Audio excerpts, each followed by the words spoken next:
reading D.W. Griffith in The Origins of American Narrative Film, The Early Years at Biograph by Tom Gunning.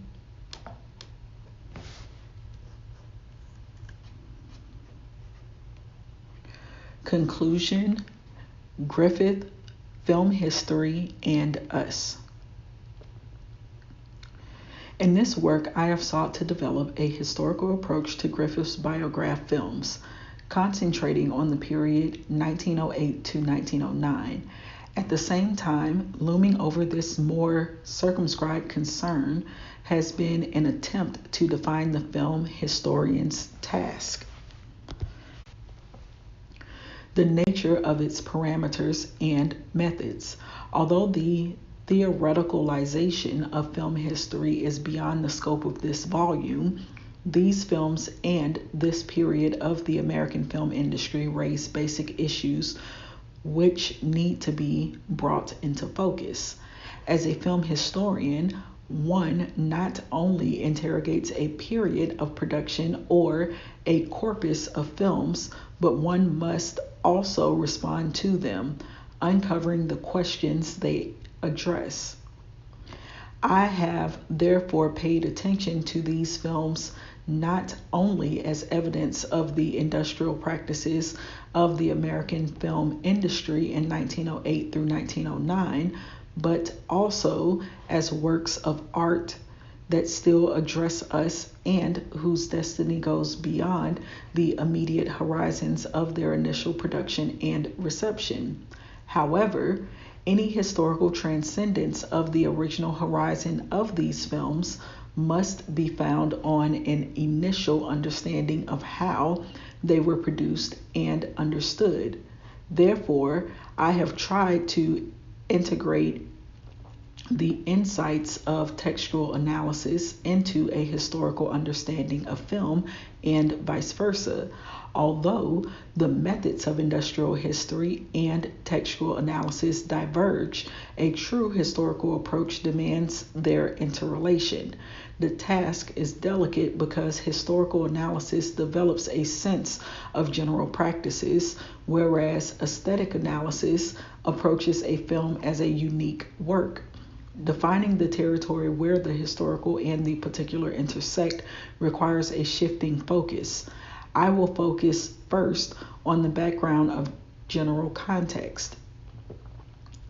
David Bordwell's term, modes of film practice, provides a rubric for the general stylistic context for any period of film production.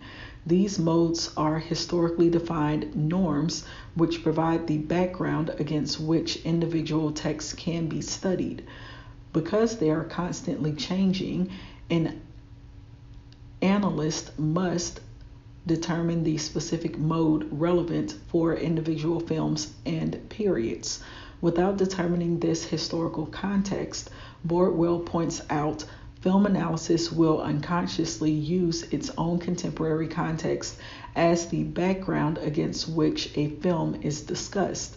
This is particularly dangerous when dealing with early film. Therefore, one of the first tasks of film historians must be to determine the relevant succession of film styles or, quote, modes of film practice, end quote, such as the movement from the cinema of attractions to one of narrative integration.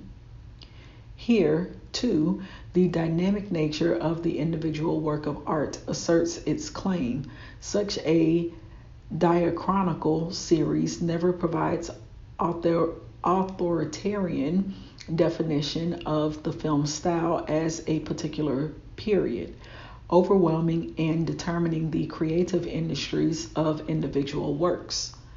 Jan Mukarovsky's concept of the, quote, aesthetic norm, end quote, provides a dynamic approach to the context of artistic works, in which the power of norms come from their violation as much as their preservation.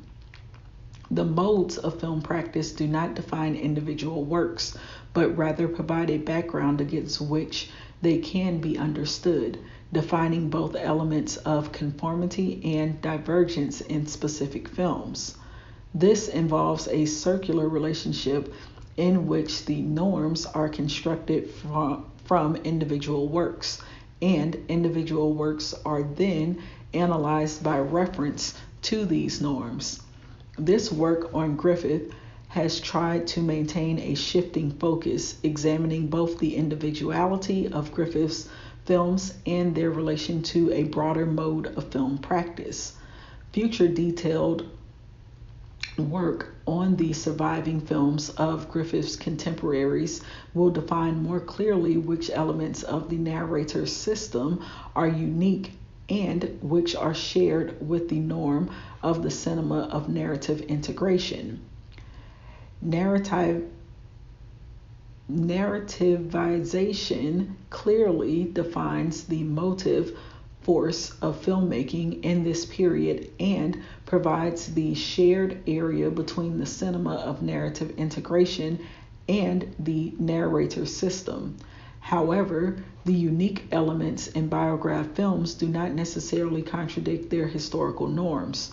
For example, a preliminary overview of the period indicates that Griffith's films contain a larger number of shots than other films. Such emphasis on editing hardly contradicts the thrust toward narrativization that defines the period. Rather, it intensifies and directs it toward one particular element of filmic discourse editing. The cinema of narrative integration defines the mode of film practice of one specific slice of film history. The essence of this slice is its development of filmic discourse for the purpose of storytelling. All levels of filmic discourse become organized around the narrative task. Pro-filmic elements such as acting, costuming, and settings, the arrangements of elements within the film frame, and the elements of editing. The cinema of narrative integration can be distinguished from the cinema of attractions, exemplified by Porter and Millet, in which the task of storytelling has not yet asserted absolute dominance over the free play of filmic discourse. The contrast, the narrator system, Griffith's individual response within the cinema of narrative integration, poses to the succeeding period, the introduction of feature films, is less hard-edged. The dominant of narrativization provides a strong element of continuity between Griffith's filmmaking and this later period. The narrator system stands as a transitional period from earlier, less narrativized cinema to later periods of filmmaking, which are its heirs. This transitional role is what makes Griffith's Biograph film so useful, as the role of narrative in film is now being theorized. In the narrator system, the process of narrativization is particularly visible. The process of creating a fictional world is revealed. In semiological terms, we could say that the marks of enunciation are not effaced, at least in comparison to the later classical style. As Jacques Amont says, discussing the matching of shots in Griffith's Biograph film, Enoch Arden, 1911, quote, "Griffith does nothing to conceal the white threads that stitch the shots together. On the contrary, he displays them, parades them, insists heavily on them, pointing them out with the whole signifying apparatus," end quote. This marked visibility of the narrative process in Griffith's early films makes them both historically and theoretically invaluable. Beyond relating a film to its contemporaneous mode of film practice and period norms lies the immense task of placing films within the horizons of social history to relate, as Hans Robert Joss describes it, quote, special history, end quote, of an art form to, quote, general history, end quote. Bordwell again provides a concise way to conceptualize this in his study of Yasujiro Ozu. A filmmaker's work can be viewed as the core of a series of concentric circles with specific working constraints, the situation of the film industry, and the broader historical and social context ringing it round. But the outer circles can only be related to the core through a series of mediations. Thus, the industrial situation would be mediated by Biograph's specific place in the film industry and Griffith's position within Biograph's production scheme. Likewise, the elements of a broader social history are mediated through the filter of the film industry's needs and projects. This book does not attempt a complete treatment of the social and ideological material contained in the Biograph films. However, its focus on narrative form has shown that Griffith's style of narration fulfilled a number of desiderata of the film industry during this period: narrative coherence and immolation of the psychology found in other socially respectable narrative forms, such as drama and the novel, and the creation of a moral rhetoric for film. The change in the narrative form found in Griffith's first films at Biograph responded to the challenge posed by the new economic organization represented by the MPPC. However, we must not lose sight of the, quote, special, end quote, history of film. This is a history of an art form, as the emphasis herein on film analysis indicates. This means that we are dealing with a particularly complicated process of signification, one that cannot be understood as a simple decoding, but through interpretation. Therefore, the address of these films extends beyond their original historical horizons to our own contemporary reception of them. It is an historist illusion to believe that previous stylistic norms can be reconstructed, quote, objectively, end quote. Quote, the phantom of an historical object, which is the object of progressive research, end quote, as Gadamer puts it.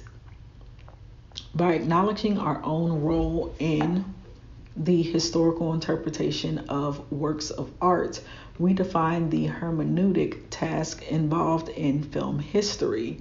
This means recognizing the temporal distance these films have from us and our own historical position and reaching across that gap to understand them. This historical understanding is based on both an understanding of the difference of the past from the present, quote, the tension between text and present, end quote, as Gadamer puts it, and an assertion of a continuity between the two. In the attempt to understand its otherness from the past, the historian forges a sense of tradition, of history, which relates the present to the past through the text. Our understanding of Griffith's films remains incomplete. Therefore, if it limits itself to a reconstruction of the historical context of his filmmaking. As contemporary film viewers, we are addressed directly by these films from the past, and their relation to us must be part of our historical understanding. Griffith's Biograph films are at the beginning of a certain historical tradition in film. The nature of this tradition has rarely been sufficiently explored by either its partisans or its detractors. We can not approach it simply as an objectified, quote, past, end quote, but as a force that has already influenced us. In a historical understanding, we are not simply uncovering a past, but attempting to understand ourselves. But this does not mean that this past is immediately accessible, simply a form of self-exploration. The reconstruction of past horizons reveals our difference and distance from the past, its often alien nature. But at the same time, we are not its prisoners. As history consists of a series of changes, historical understanding can be a means of change as well, with revolutionary implications found precisely in what seems most alien. Griffith's Biograph films address us as contemporaries through laying bare the narrative processes of the cinema. For film viewers nurtured in a cinema that classically conceals its narrative operations through an, quote, invisible, end quote, style, Griffith's films reveal the encounter of filmic discourse with narrative purposes. In Griffith, what is rendered, quote, invisible, end quote, in later cinema still remains visible. We witness in these early films the transformation of filmic discourse into figures of narrative significance. This historical spotlighting of the narrative process in Griffith's films comes into focus by contrasting them with modes of film practice that precede and follow them. By allowing them to address us as contemporary viewers also reveals their uniqueness, their bearing on issues dealing with film narrative that are contemporarily relevant to both historians and filmmakers. The title of this concluding section, quote, Griffith, Film History, and Us, end quote, emphasizes through an homage to Eisenstein's seminal critical essay on Griffith, quote, Dickens, Griffith, and We, translated by J. Lada as, quote, Dickens, Griffith, and the Film Today, that these films still address us. Jacques Amont has responded to this address in his essay, quote, Griffith, Le Cadre, La Figure, end quote, which also carries a subtitle, quote, Griffith et nous, end quote, for its concluding section. Amont is particularly aware of the ability of Griffith's Biograph films to make visible narrative processes which the later classical style labors to conceal. However, Amont's work has been criticized by David Bordwell as being ahistorical. Bordwell faults Amont for ignoring the relevant contemporary, quote, modes of film practice, end quote, particularly in his discussion of Griffith's 1911 biograph film Enoch Arden. But I would assert the value of Amont's analysis. A comparison of his essay with Bordwell's criticism shows that in some ways Amont's discussion of Griffith and Biograph comes closer to what I see as a true historical understanding, while Bordwell's criticism verges on historicism. Amont's observations on Griffith's Biograph films center on the way in which these films are different from the classical filmmaking that Griffith traditionally is seen as inaugurating. Elements of Griffith's Biograph films appear to Amont quote, as the antithesis of the tendency towards the cinema of transparence, end quote. Amant is well aware that it would be an error to dismantle the understanding of Griffith as the, quote, necessary patriarch, end quote, of the later classical style.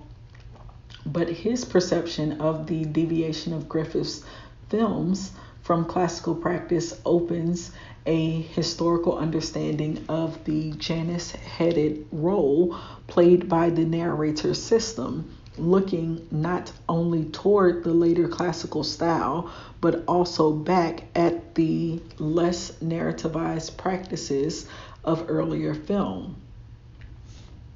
Much of Griffith's filmic discourse reveals this transitional role. A good example would be an element I have frequently discussed, the use of a detailed background environment in exterior shots. With a careful arrangement of extras engaged in a variety of tasks, but who have no direct involvement with the narrative action occurring in the foreground. I have discussed this practice particularly in contrast to earlier films in terms of Griffith's naturalist ambitions, the desire to create a complex and detailed environment in which the narrative can take place. Amant acknowledges this aspect of Griffith's treatment of the depth of the shot, its role in anchoring the drama in an illusion of real life in which events are not disassociated from their background. But at the same time, Amant notes the arranged quality of these backgrounds, the way they announce their own artificial composition, the careful placing of principal action over secondary action, which remains restricted to the background, so that the extras serve less as human figures than, quote, a swarming and motley section of the decor, end quote. The division between the narrative zone of the foreground and the atmospheric role of the background shows that naturalist purposes within the narrator's system may be expressed in a way that appears artificial compared to later realist styles. Likewise, the close-up, which is the locus classicus of Griffith's nomination as the father of narrative cinema, as the, quote, inventor of the close-up, end quote, is often disruptive in Griffith's early films. This is due to, again, in comparison to later practice, the relative lack of continuity devices, which in classical filmmaking would render the joins between shots less noticeable and the enlargement of the close-up less jolting and excessive. Although Griffith's use of the close-up plays an important role in the narrativization of filmic discourse and sketches the foundations of the later decoupage, as discussed in relation to The Lady and the Mouse, it, too, plays a double role, prefiguring the later classical style, but violating its principle of, quote, invisibility, end quote. Bordwell's criticism of Amant centers on his treatment of two shots from Enoch Arden, which Amant describes as forming an ambiguous figure. According to Amant, the cut seems paradoxically to assert through a false eyeline match that two spaces that are diegetically distant, Annie Lee in England and Enoch's shipwreck on a desert island, are somehow contiguous. Bordwell criticizes Amant for not understanding the sequence in terms of the proper, quote, mode of film practice, end quote. According to Bordwell, this is not a false eyeline match because, he claims, such eyeline matches are rare in Griffith's work in this period. Rather, it is a, quote, switchback, end quote, an editing figure which combines a character's mental operations, Annie is thinking of Enoch, with a parallel cut to another actual happening, while Enoch is shipwrecked. This figure has been discussed previously, particularly in dealing with Enoch Arden's predecessor after many years. On the one hand, Bordwell offers a good historical analysis. Instead of referring the shots to a familiar classical practice, the point of view shot, Bordwell invokes a contemporaneous convention which is unfamiliar to modern viewers but presumably understood by Griffith's 1911 audience. On the other hand, although the classical point of view shot was rarely used in Griffith's films, cuts based on a character's off-screen look were important figures in Griffith's style, and increasingly so in 1911. Further, the pronounced off-screen look and reaction which Linda Arvidsson provides in this sequence would most probably be read as involving a site link, but because it precisely follows a pattern of other site links in Griffith's work. The sequence described from The Redman and the Child is an early example. In fact, the sequence exemplifies a curious phenomenon in Griffith's narrative discourse, an indication of a character's premonition, which is immediately confirmed by the editing pattern. Amont's description of the sequence as a paradoxical site link is not a misleading understanding.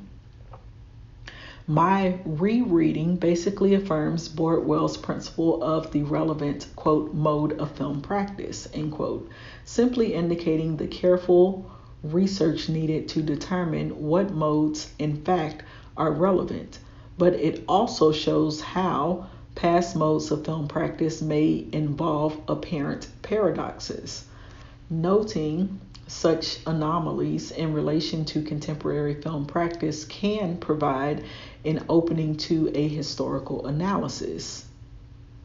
Bordwell's conclusion of this criticism of Amont seems practically prey to historicism. Quote, in sum, the Enoch Arden cut may well instantiate a minor but clear convention of the American silent cinema of a certain period. If so, the cut cannot display the arbitrariness of Griffith's A Creature, no matter how odd it may seem to us today. End of quote. Whether Amont has really claimed an arbitrary A Creature seems debatable. Rather, he claims a particular visibility of the signifying process contrasted with the seamless matching of the classical film. In whatever way this sequence is analyzed, it reveals an ambiguity compared to later practice. The switchback, as Bordwell defines it, is not a familiar figure today, precisely because it maintains an ambiguity between subjective and objective shots that is not tolerable to the later classical cinema. It is, of course, an era of Amont describes, or it is, of course, an era if Amont describes this sequence as a transgressive device in 1911, which would confuse a contemporaneous spectator, becoming a, quote, deconstructive, end quote, moment of Griffith's work. But Amont expresses his own contemporary surprise at the sequence.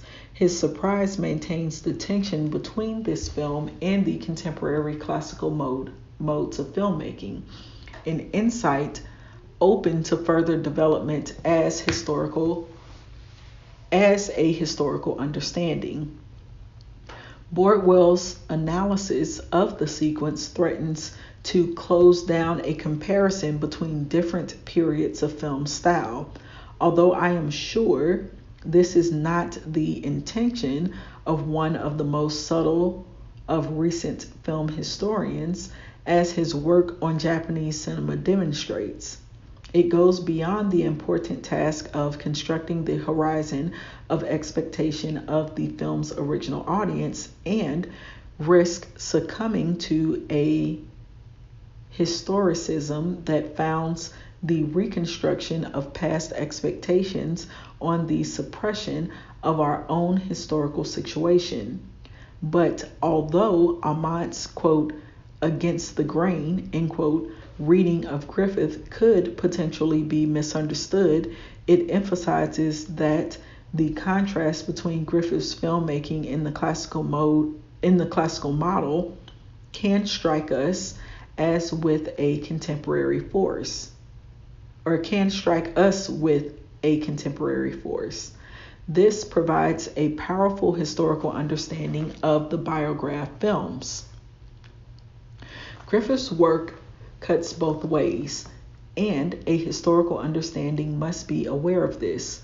As a transitional moment in film history, the narrator system must be understood both as a founding moment of the latter classical system, as well as an approach in some respects at odds to later practice. In this way, these films participate in what Walter Benjamin termed the, quote, dialectic which is inherent in origin, end quote.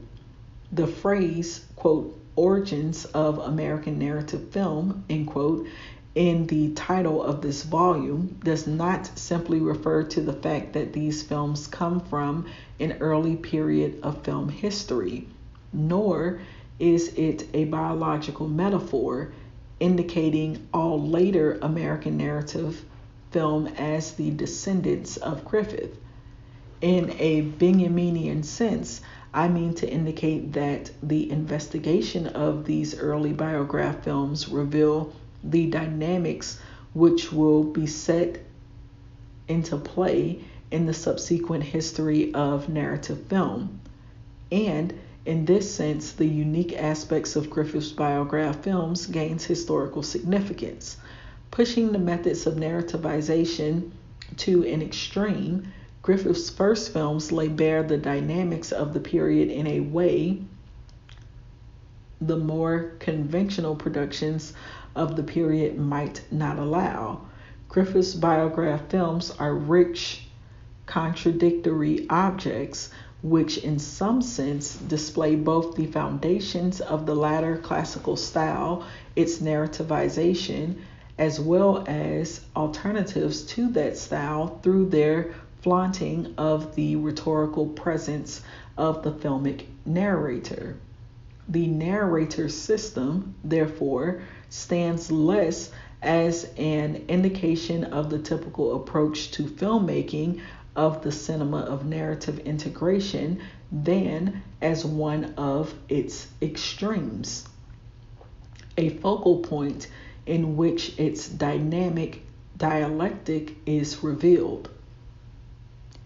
If the narrator system crystallizes the move from a scenography of exhibitionism as found in the earlier cinema of attractions to one of voyeurism in which films are no longer a direct display of the body of the actors or the magical possibilities of the cinematic apparatus, but the witnessing of a self-contained story within a coherent diegesis. Nonetheless, the spectator remains the object of a clearly defined address. The audience is invited to look beyond the individual image and its possibilities of display to the story expressed by filmic discourse. The spectator is still addressed, but this address channels his or her attention toward the story. This defines the roles of the narrator system in directing the spectator's attention to the story, intensifying impact, interrupting the flow of action, allowing access to a character's motivation, and drawing moral conclusions. Instead of Millet bowing to the spectator directly, the spectator becomes lost in a fictional world, but his or her access to this world is constantly shaped by the filmic narrator. Once again, the issue of suspense, traditionally an important element in all discussions of Griffith's style, and later equally identified with one of Griffith's most important heirs in the realm of filmic discourse, Alfred Hitchcock, steps into the spotlight. Griffith's suspense involves a complex game with the spectator, raising narrative expectations and then suspending them, creating a flow of action and then interrupting it. As his lesson shows, the power of the narrative system lies in its control over a story. It never abdicates from its shaping and commanding power over both the story and the spectator who follows it. The Biograph films open up an investigation of the narrative form of film that need not situate itself in the crux of a dilemma between a transparent classical style and instances of deconstructive a creature. Instead, Griffith's first films reveal a field of teeming energy and multiple possibilities within the process of filmic narration. These possibilities and the still to be explored potentials of narrative in film are liberated through a historical understanding of how films have been narrated and how these narratives have been understood. In this ongoing project, the Biograph films offer guidance and inspiration. Their formal beauty provides a spur. And I was reading D.W. Griffith and the Origins of American Narrative Film by Tom Gunning, and this was the conclusion, Griffith, Film History, and Us.